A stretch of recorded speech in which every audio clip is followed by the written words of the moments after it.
партиялар азыртан даярдыкка көрүп, уже ситинен гана жана партиянын атына жамылган коррупционерлер алар партияга эч тиежеси жок.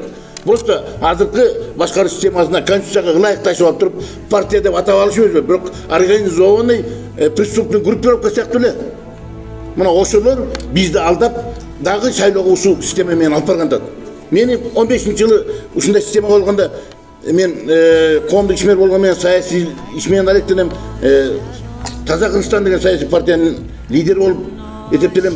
Мен дагы ошол эле бир партиялар чакырышты. Давайте могу келип списоктун эң алдыңкысына биринчи, экинчисине коюп туруп, сиз да катышып бериңиз деп мен айттым. Мен принципиально барбайм дедим. Өтүп кете турган бизимде барбайм дедим. Биринчи список ойдуңарда барбайм. Эмне себептен?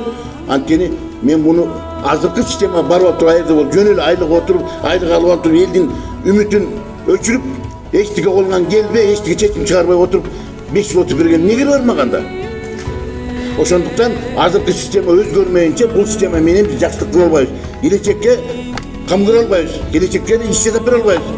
Биздин келечек балдарга, неберелерге, упактарга жакшы мамлекетти калтыра албайбыз. Мен көрдүм дагы, мен ага барган жокмун. Мына азыр ошол жол менен кайра кетип бартабыз.